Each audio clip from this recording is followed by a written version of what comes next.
All right, Salt House. There is a children's story about a character named Owl. And Owl wants to make tear water tea. So he took out his kettle, and he began to imagine some very sad things. A chair with broken legs. A song that can't be sung because can't remember any of the words. Spoons that have fallen behind the stove. Books that can't be read because someone tore the pages out of the middle. Clocks that have stopped with no one to wind them up. And morning sunrises no one saw because everyone was asleep. And this was very effective. And in no time, Owl filled his teapot with tears, so the story goes. And here's why I tell you this. So why did each of these things make Owl want to cry? Because each of these things have lost their intended purpose.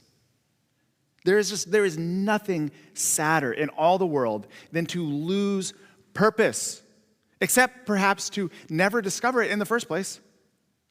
Because we are creatures who need purpose. We need meaning in order to be fully alive. I mean, the proverb says, where there is no vision, the people perish. I can remember my grandmother, even at 95, she used to tell me, Ryan, you know the secret to being happy and healthy and holy, my Nana would say? You gotta find someone to love, something to hope for, and something to do. And that is what she did her whole life.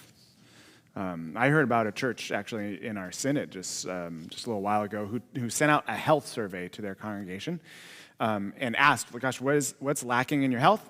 And then it gave this big range of topics to choose from, like diet and exercise and mental stimulation, creative outlets and romance. And then from this big list, people picked the ones that they felt like, yeah, I need help in this way or that way, right? And when the results came in, it was a surprise to the pastors to find at the top of the list was a sense of purpose. A sense of purpose. We are creatures who need purpose. We need not simply something to do, but something meaningful to do. And I think Jesus understood his purpose with extreme clarity. First, Jesus understood his identity, as we talked about last week. Grounded in God's words, you are my beloved child. I am delighted in you. And that identity piece, it has to come first. Because if we don't claim our beloved identity before we seek to understand our purpose, we will always try to find our identity in our productivity. And that is just a perfect recipe for burnout and an inflated but very fragile ego. You hear me? So after Jesus was baptized into belovedness and his identity is tested in the wilderness, he returns with this extreme, intense clarity of purpose. And he goes directly to his home synagogue. And when he stands up to read from the scroll of the prophet Isaiah, we get to hear the mission statement of our rabbi. Isn't that cool? Jesus has a mission statement. He has a vocation. It's his calling. It's his purpose. And this is what he chooses to say about it. He says this, the Spirit of the Lord is on me because he's chosen me to proclaim good news to the poor. He has sent me to proclaim freedom for prisoners, recovery of sight for the blind, to set the oppressed free, to proclaim this right now is the moment of God's grace. Okay, great mission statement. So what's that going to look like in action? That's what I always want to see. Okay, cool words. What is that going to look like in action? And then immediately in the Gospels, we see Jesus get to work, start to live out what it means for God's will to be done on earth as it is in heaven. What it means to seek first God's kingdom, making God's dreams and God's justice his highest priority. And we see that it's not simply just one thing. it looks really different in different situations. So sometimes Jesus is standing between a group of really self-righteous men who want to punish and condemn a woman they claim is an adulterer, and Jesus is a protector of the accused. Sometimes he's standing on a hill, he's looking out over a sea of people who have nothing to eat, and he organizes community by breaking them into groups, asking them to sit down together. He finds the generous ones among them with resources that are available, and he asks God to multiply it. And Jesus is a community organizer. Sometimes he's walking on his way somewhere and he hears someone crying and his heart breaks for their suffering and he stops his plans. And he reaches out and he touches someone who may not have felt the touch of another human being in years. And Jesus asks, "What is it that you want?" And he listens. And Jesus is a healer. And sometimes Jesus says things to those in power that no one else will say because they don't want to get in trouble, or they're trying to climb the ladder and they don't want to get knocked down the ladder. And sometimes Jesus is calling out hypocrisy and injustice and abuse and cleaning out the church or the government or any other power structure. And he's a revolutionary, he's a prophet.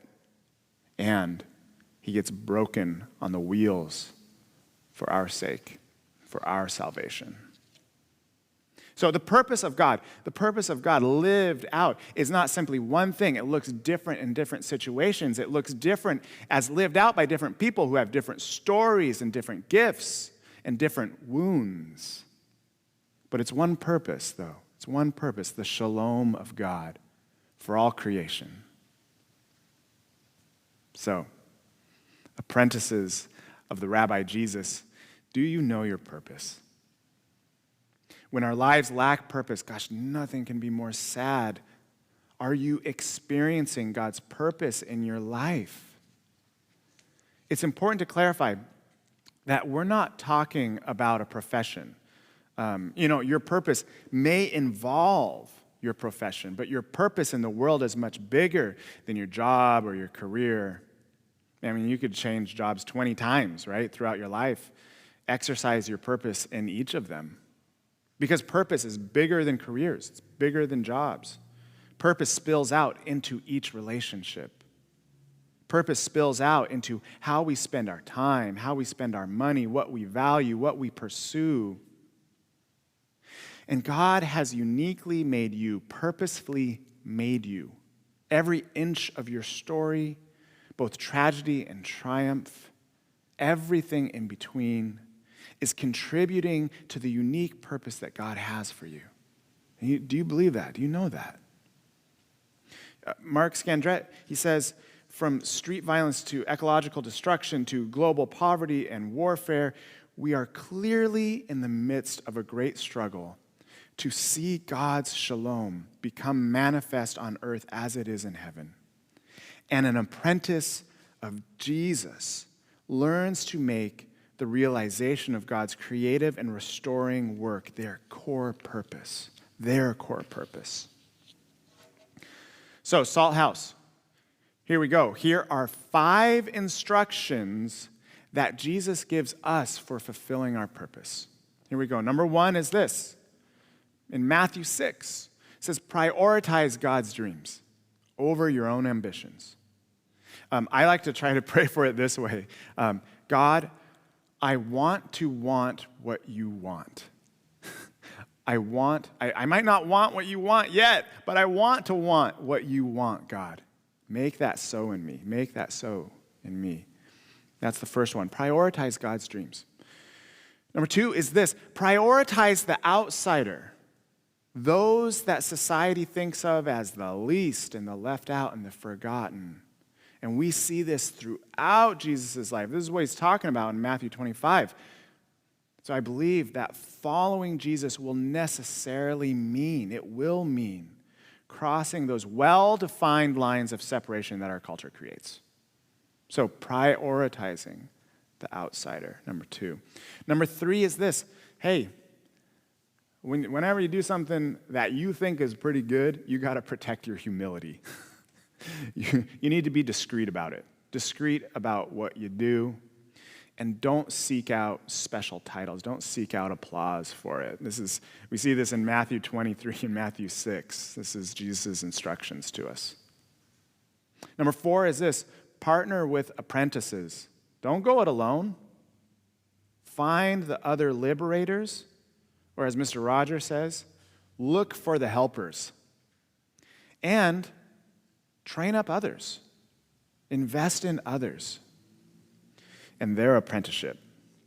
And there are so many places. That's as a dojo here, there are so many places of connection and service for you to hook into. So partner together in this. You are not alone in this. Don't do it. Don't go alone. Number 5 is this: expect. Expect things to happen. In Matthew 9 here. When we raise our expectations, we raise our awareness of what's already going on around us. We're quick to discover where God is already acting, where God is already moving pieces together when we raise our expectations.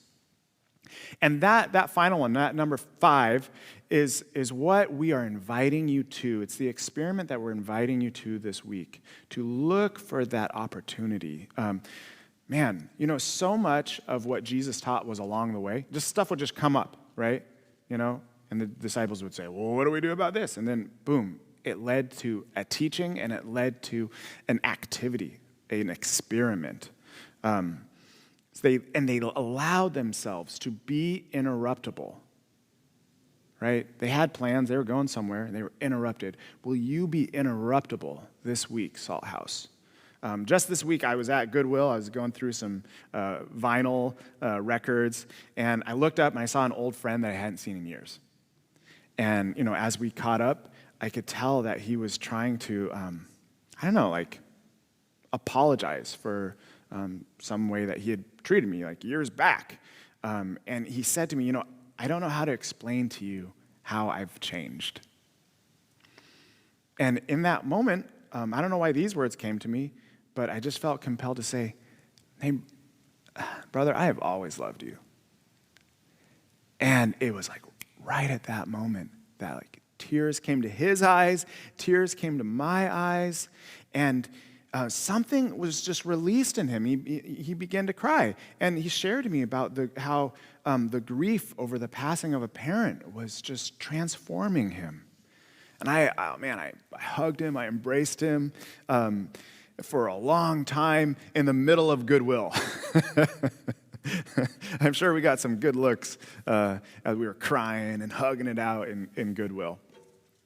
But will you look for those moments? They're just unexpected, right? Those unexpected moments where God's kingdom breaks through. So if you have an intuition, if you have an internal nudge, follow that.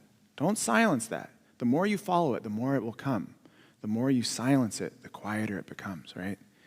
So I love this prayer that Mark Scandrett offers on page 129 of his book of Practicing the Way of Jesus. This prayer is so real.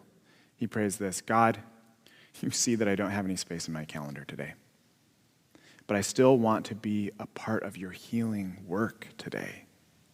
So please bring someone into my path that needs your help. Isn't that a great prayer? This is a prayer that you can use this week.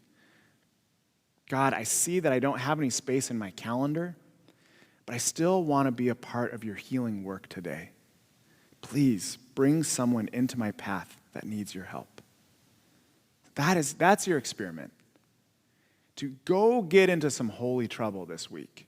Try out your purpose. Then bring back those stories to us. We need to hear them. Man, when you do your good work, boy, it fuels the good work of others. We need to hear those stories. So, but maybe you're just starting out. You don't have point me in the right direction here, right? Okay, maybe you're starting out again, right? And you just need a little help discovering your unique purpose. So here's what I want you to do. Download a short resource called Discerning My Life's Purpose. This is from Mark Scandrett's book. It is in our bulletin. You can go there now. It asks really pointed questions that are going to help you. It'll take only, a few minutes of reflection, really, to really help you. So that's the invitation, people. That is the invitation that Rabbi Jesus is offering you today to help you get unstuck in following in the way of love, to live with meaning. To live with purpose, to live with a sense of adventure. It is possible, and it takes practice.